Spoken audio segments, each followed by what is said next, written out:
Russia, Kremlin propaganda has celebrated the dramatic shift in the White House policy. But the idea of Russia's European neighbors now boosting their own military forces has been met with anger in Moscow. This EU leaders' summit in Brussels is clearly irritating the Kremlin. Moscow has picked up on the fact that the EU is ready to boost defense spending and is considering sending peacekeepers to Ukraine.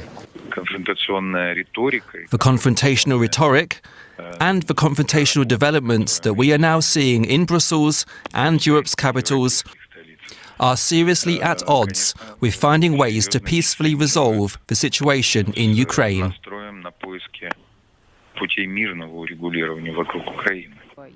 State TV hosts don't share Peskov's diplomatic etiquette.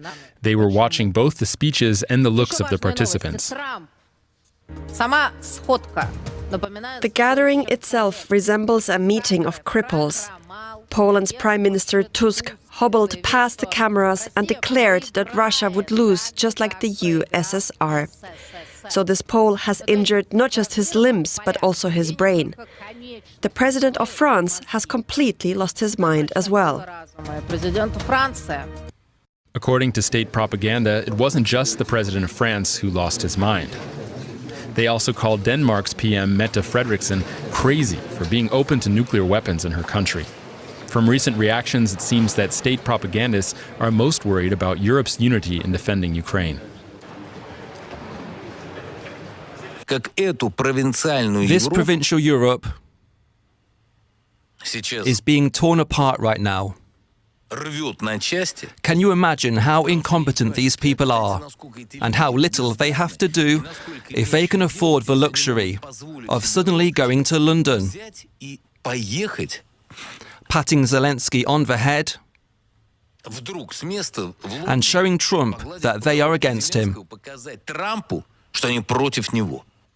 Europe's unity and the sharp rise in defense spending can't help but worry Russia, some experts believe. It is, of course, a challenge. The Western awakening to the realities of the war will, in the long run, present a really serious challenge to Russia. Even with China's assistance and having basically invested in its military-industrial complex, Russia is at capacity at the moment. Meanwhile, Lavrov said that Russia has no intention of attacking NATO despite EU fears.